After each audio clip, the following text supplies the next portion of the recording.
Hello and welcome to Study Buddy. My name is Avinash Singh and today we will discuss about World War One. तो world war one क्या है, इसे world war one क्यों कहते हैं, इसे world war क्यों कहते हैं, ये आज हम लोग जानेंगे। तो वर्ल्ड वॉर को द ग्रेट वॉर भी कहा जाता है। इसे द ग्रेट वॉर इसलिए कहा जाता है क्योंकि ये फर्स्ट टाइम इतिहास में ऐसा हुआ था कि लोगों ने ऐसा वॉर देखा था। ऐसा वॉर न इतिहास में कभी हुआ था न लोगों ने देखा था। इस वॉर में बहुत सारे लोग मारे जाते हैं, जैसे कि हम लोग देखेंगे कि इसमें 1 करोड़ लोग मारे जाते हैं और 1 करोड़ से ज्यादा लोग 2 करोड़ लोग करीब घायल हो जाते हैं।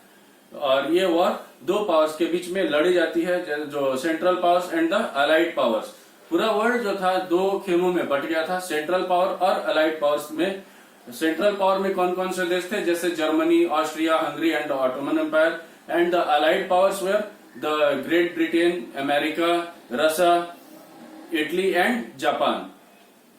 इसमें बहुत सारे लोगों की मृत्यु होती है इस वॉर में, और इस वॉर को कहा जाता था कि इससे शांति बहाल हो जाएगा, लेकिन ऐसा कुछ होता नहीं है। और हम लोग देखेंगे कि कुछ सालों के बाद ही फिर से सेकेंड वर्ल्ड वॉर स्टार्ट हो जाता है। अब देखते हैं ये फर्स्ट वर्ल्ड वॉर स्टार्ट होता क्यों है।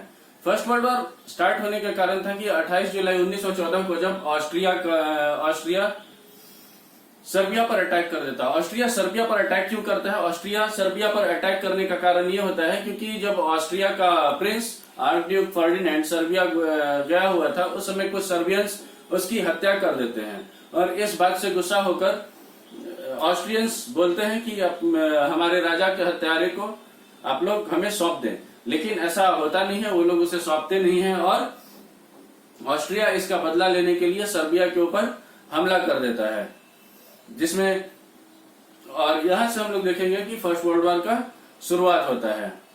ये फर्स्ट वर्ल्ड वॉर 1914 से 1918 के बीच में फाइट की जाती है। तो हम लोग देखेंगे फर्स्ट वर्ल्ड वॉर के लिए बहुत सारे कारण जिम्मेदार होते हैं, जैसे कि इंडस्ट्रियल रेवोल्यूशन उस समय होते रहता है। During the 18th and 19th century was the period of industrial revolution. Industrial revolution होने के कारण क्या था कि मार्केट्स ग्रो कर रहा था, इकोनॉमीज ग्रो कर रही थी, और Britain and Germany were the most industrialised Nations eight that time.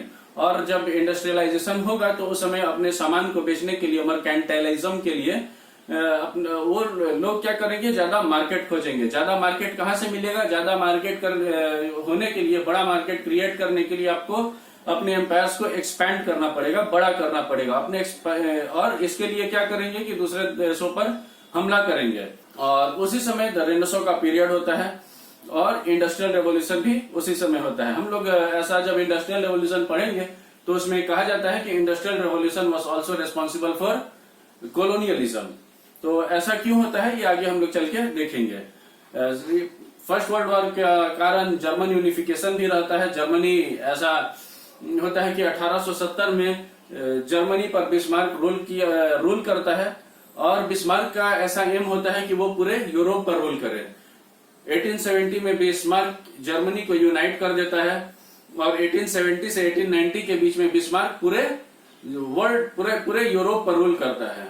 Bismarck का फॉरेन पॉलिसी भी इसके लिए जिम्मेदार है। जैसे कि हम लोग देखेंगे बिस्मार्क पूरे फ्रांस को आइसोलेट कर देना चाहता था, एक स्ट्रॉन्ग जर्मनी को क्रिएट करना चाहता था, और अपने जर्मन एम्पायर को बड़ा करना चाहता था। और जर्मन यूनिफिकेशन के अंतर्गत बिस्मार्क ये भी करता है कि फ्रांस से एल्सेस और लोरेन नाम के जो 2 शहर रहते हैं फ्रांस के, उसे छीन लेता है, और साथ साथ फ्रांस को बहुत ज्यादा ह्यूमिलिएट करता है। और इससे फ्रांस के लोग बहुत ज्यादा गुस्सा हो जाएंगे जब समझिए कि जो फ्रांस के फोर्ट में जब जर्मनी और ब्रिटेन बैठ के लोगों का इंसल्ट करेंगे, फ्रांस का इंसल्ट करेंगे, तो वहां के लोगों को बहुत ज्यादा बुरा लगेगा, और फ्रांस के लोग चाहेंगे कि हमें इसका बदला लेना चाहिए।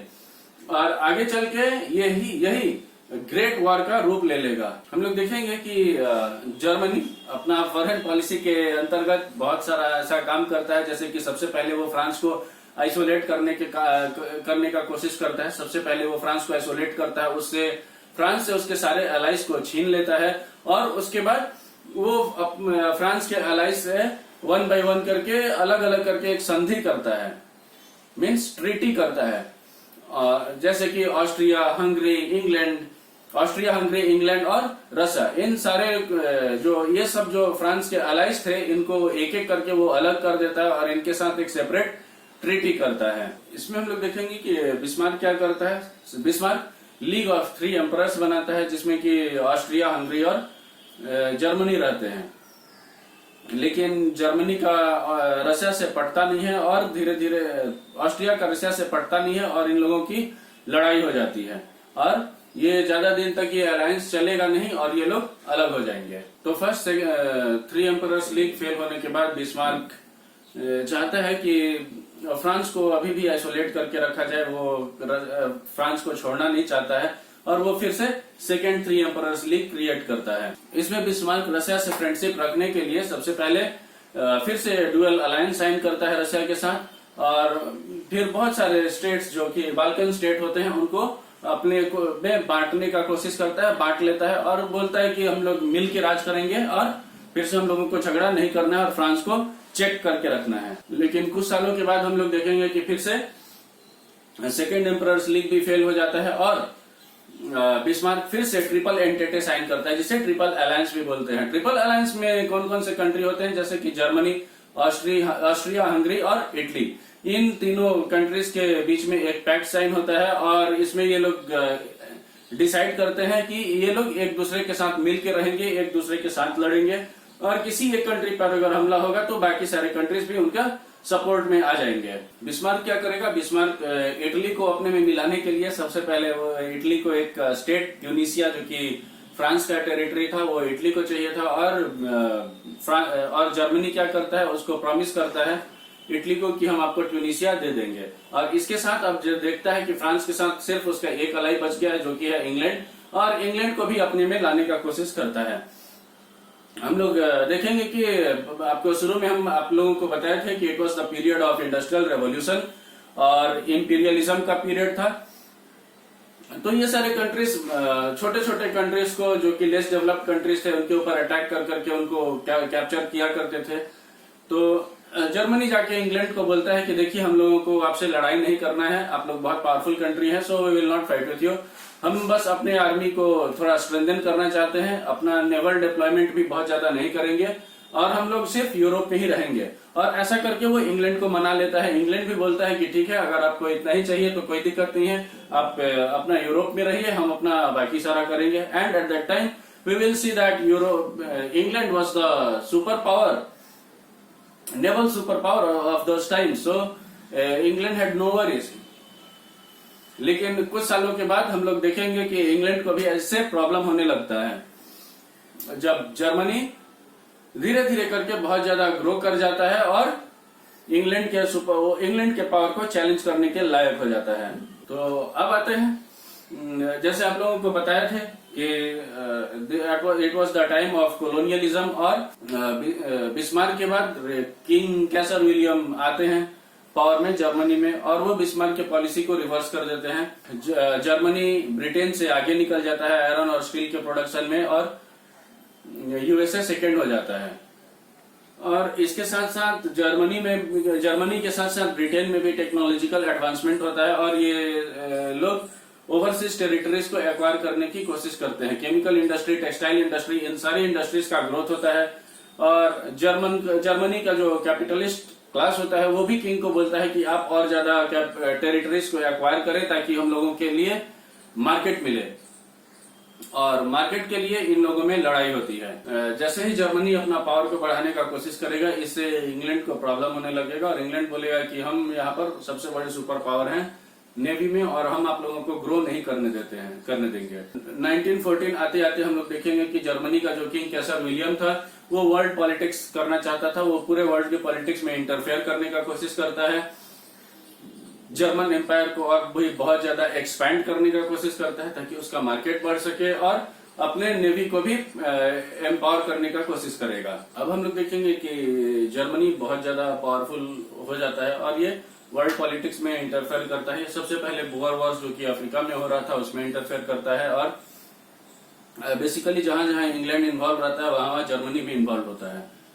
उसके बाद जो फर्स्ट मोरक्कन क्राइसिस होता है 1905 में, फ्रांस प्रोटेक्टरेट कंट्रोल ले लेता है मोरक्को का 1904 में, और 1905 में जर्मनी मोरक्को के इंडिपेंडेंस के लिए बोलता है कि सपोर्ट करता है। और किंग जो कि जर्मनी का किंग था कैसर विलियम टू, उसने वो अपना वॉरशिप टैंजियर से एक स्पीच देता है। वो बोलता है कि हम मोरक्को के फ्रीडम वॉर को सपोर्ट करते हैं और अपने सपोर्ट को उस तरह से जाहिर करता है।